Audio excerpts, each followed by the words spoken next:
OpenAI has released their latest image generation model, and today we are talking about not only what it does well and what new capabilities it unlocks, but also why it is the first image model that is designed for the agentic era. Welcome back to the AI Daily Brief. Image generation models are kind of an interesting phenomenon in AI. They are, in many ways, the simplest, quickest way to understand the power of this new generative medium. In fact, I think for many of us, it was in fact image generation that was kind of our gateway into the space.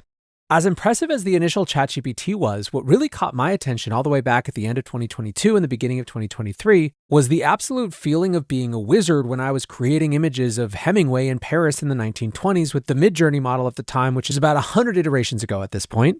And yet, to some extent, there's always been a little bit of a gap between how cool AI image generation was and how useful it was, at least for many people in many use cases. Which is not at all to say that AI image generation models have just been novel rather than useful. I personally have, a half dozen use cases that I use them for literally every single day.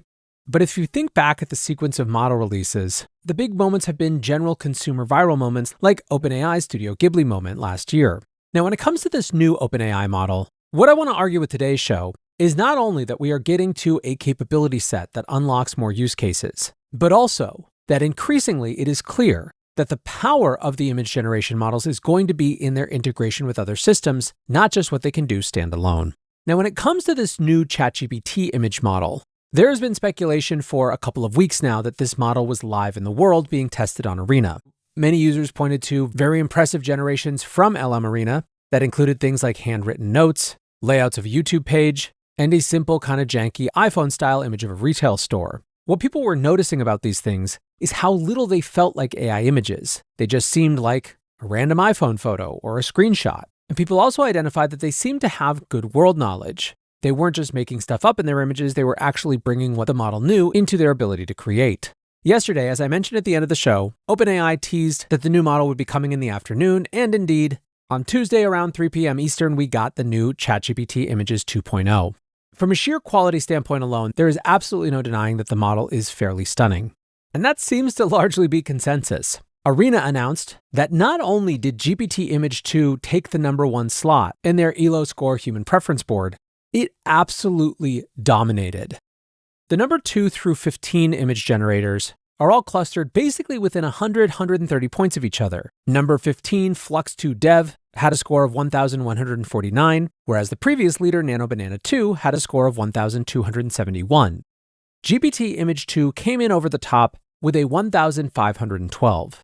Arena points out that that is a record-breaking 242-point lead in the text-to-image category and the largest gap they've ever seen. In their announcement post, OpenAI gets into a lot of what makes this model different and what it can do. They write, or more accurately generate in an image, an announcement post that argues that, quote, this model is a step change in detailed instruction following, placing and relating objects accurately, and rendering dense text, with the ability to generate across aspect ratios. They say that it has better composition and visual taste, meaning it feels less AI generated. It has, as people were speculating, more world knowledge, and the ability to actually reason and think. They write, when a thinking model is selected in ChatGPT, Images 2.0 can search the web for real-time information, create multiple distinct images from one prompt, and double-check its own outputs. Now, this was, of course, the big unlock from NanoBanana 2, but it seems like, as we'll see with some of the early examples, that this model takes it to the next level. In terms of the capabilities they highlight, right at the top is greater precision and control. They point out that it can do small text, iconography, tiny UI elements, dense compositions, and it can do so at significant resolution up to 2K. The practical effect, they say, is instead of getting something vaguely in the neighborhood of what you meant, you get something you can actually use. One example they gave of this is this pile of rice with a tiny kernel in the middle that has a little bitty GPT Image 2 written on it. This model is multilingual, which they say not only helps with translation, but can also, quote, generate visually coherent outputs where language is a part of the design itself, from posters and explainers to diagrams and comics. Some of the other things they point out are much enhanced stylistic sophistication and better realism, including they point out adding tiny flaws that add realism, and they also discuss this idea of real-world intelligence, pointing out that it doesn't just mean it's cool, it unlocks a set of use cases like explainers, maps, educational graphics, and visual summaries, where, as they put it, correctness and clarity matter just as much as aesthetics. Now, one last thing they note on the utility side of things is that they can now generate in more flexible sets of aspect ratios, which goes to just give people more fine-grained control. Now, in terms of community response, The first thing that I noticed is that a lot of people, including, by the way, Sam Altman himself in a recent interview, came into this new model effectively feeling like, for all intents and purposes, image generation was solved. Or at least that if it could get better, it was just an incremental better that didn't really matter practically. For many, that perspective has now been blown out of the water. Ethan Malik writes, I didn't think that better image generators would be a big deal, but it turns out that there is a quality threshold I didn't expect, where you can now get text slides in academic papers. And as people dug in, there were a few themes that I saw over and over and over again. The first was how much less AI-ness a lot of these photos had. That you really could get not just pretty images, but very realistic-looking images, including things like not-so-great regular photography. Pietro Serrano shared the output of a photo of a computer screen displaying a Spotify playlist at night, adding, it's an insane model and a true imagination engine with an incredible level of realism and small details. Now, while the realism is impressive, a lot of people jump straight to the implications of the massively improved text and detail handling. It unlocks things like entire comic panels. And by the way, the ability to generate multiple images and to keep character consistency makes larger editorial generation along these lines much more possible as well. The detail in text was showed off in all sorts of different ways. Imad Mustak created the periodic table of the original 151 Pokemon. Chris Castanova did a Where's Waldo-style illustration, placing herself in a densely crowded New York City scene, while others, like Nick Duns, took messy handwritten photos, asking ChatGPT to, quote, get rid of the creases and make it a scan, with both of the generated outputs not only perfectly capturing all the information on the pages, but even preserving Nick's handwriting. Other people are experimenting with all sorts of other use cases, taking an image of a house and turning it into a generated floor plan, improving the visual quality of graphs, making technical diagrams, brand kits, combined styles, and more. One of the craziest tests showing off Image 2's world knowledge came from entrepreneur and content creator Riley Brown. He asked the model to create an image of a specific book, including a barcode which would actually take you to that publication, and it actually worked. He used a barcode scanner on his phone to test the image, and sure enough, it actually took him to that specific publication. Testing to make sure it wasn't the ISBN number, he even covered that part up, just leaving the barcode, and it still worked.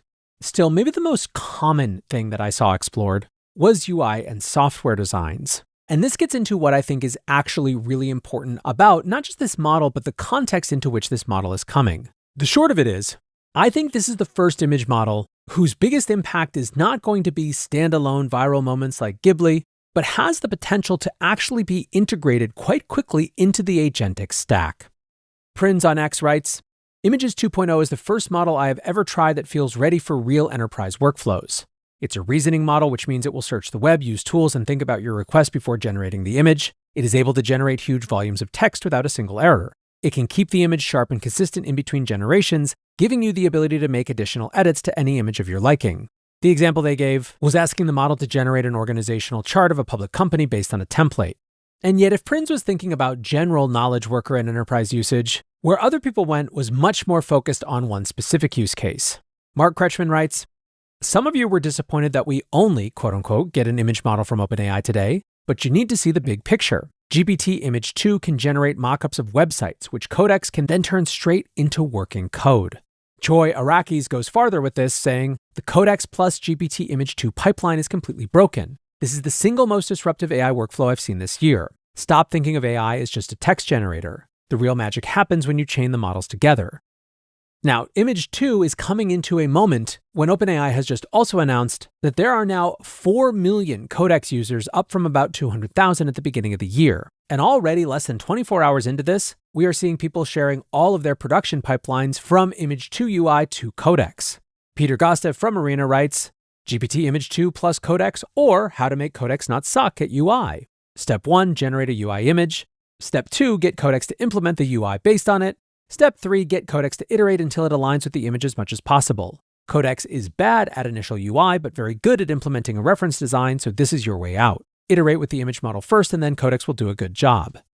In many, if not most people's estimation, Codex's biggest limitation has been UI. It's certainly one of the reasons for me that Claude Code has remained my primary driver. And although they are obviously different products, I don't think it's unreasonable to compare the combination of the new Codex app plus GPT Image 2 with the new Claude Design feature released by Anthropic. As we discussed in that recent show, Anthropic doesn't have a native image generator, so the way that they're creating those designs is a little bit different, and it seems pretty likely to me that there are going to be certain types of UI implementations that simply will not be possible with Claude Design and Claude Code but that will be with the integration of GPT Image 2. What's more, people are really excited for when we get the next base model with this as well. Simon Smith writes, the image generation to code workflow in Codex is going to be spectacular when we get GPT 5.5. I tried it with 5.4 and it's already pretty good. OpenAI is bringing the pieces together. And of course, even if OpenAI weren't bringing the pieces together, there are plenty of entrepreneurial people out there who will do that for them. Something Big is Happening author Matt Schumer dumped Image 2 into the general agent that he built, leading to it generating slide decks and apps that, in his words, look like they were designed by pros. Leon Lin already posted a new skill that takes advantage of GPT Images 2 to GitHub to make the integration between Images 2 and Codex even smoother. Now, I will say that if the vast majority of people's experiences so far have been positive, that wasn't universally the case. Boyan Tungus writes, I tried making an infographic using GPT Image 2, lots and lots of visually unacceptable artifacts. Someone did suggest that his settings might have been set on low, but obviously that's still going to be an issue in terms of the actual utility of the thing. Speaking of which, journalist Sharon Goldman tested it by asking the model to create an anatomically correct labeled image of the human thorax to be reviewed by her sister, who is a professor of anatomy at a med school. It looked great, but her sister pointed out that there was an extra set of veins, labels pointing to the wrong parts, and some issues with where things were placed. And while obviously this is still a major improvement from what we had before, there are use cases like this one where the tolerance for mistakes is not 5% but 0. One of the things that I think will be really interesting to see is how many of the new use cases that get unlocked by this new model actually get deployed in practice. For example, one of the things that it can do now is much better, more richer editorial layouts. And yet, is there a group of people who actually need to create editorial layouts who will be willing to trade the controls that they lose in terms of their existing processes for the speed or quality that this new approach represents? I don't think the answer is going to be clear-cut there. Another example is precision marketing assets. Image 2, we can already see, does an awesome job with things like visual Instagram ads, but will it be people who are creating existing Instagram ads using their own dialed-in workflows with still even more fine-grained specific controls, or will the unlock be more about the democratization of the ability to create that type of image or asset from two other types of people? I think overall, we're still figuring out what it really means and where the value lies in having reasoning over images. I think we're still figuring out where the line of controllability needs to be to make these skills useful, not just novel. By far the use case that I will be paying the most attention to in the immediate term is this UI Codex type of integration. In my first tests, it did make a big difference in terms of the quality of what I could get out of Codex when it comes to UI design, but it was still more in the realm of reference images than it was actually about implementing a specific already designed UI. Maybe one last thing to note is that the team at OpenAI is very clearly teasing that this is one of the first examples we've seen of what you can do when you have more resources to throw at a model's training. Greg Brockman doesn't talk about people who have argued in the past that we've hit a pre-training wall, but he does say really incredible what you're now able to create with a little bit of compute. Sounds like from what most folks are thinking and hearing, we might not be all that far from getting to see what that little bit of compute does, even outside of images as well. For now, this model has plenty of new capabilities to go play around with, and I am excited to see what you do. But that's going to do it for today's AI Daily Brief. Appreciate you listening or watching as always, and until next time, peace.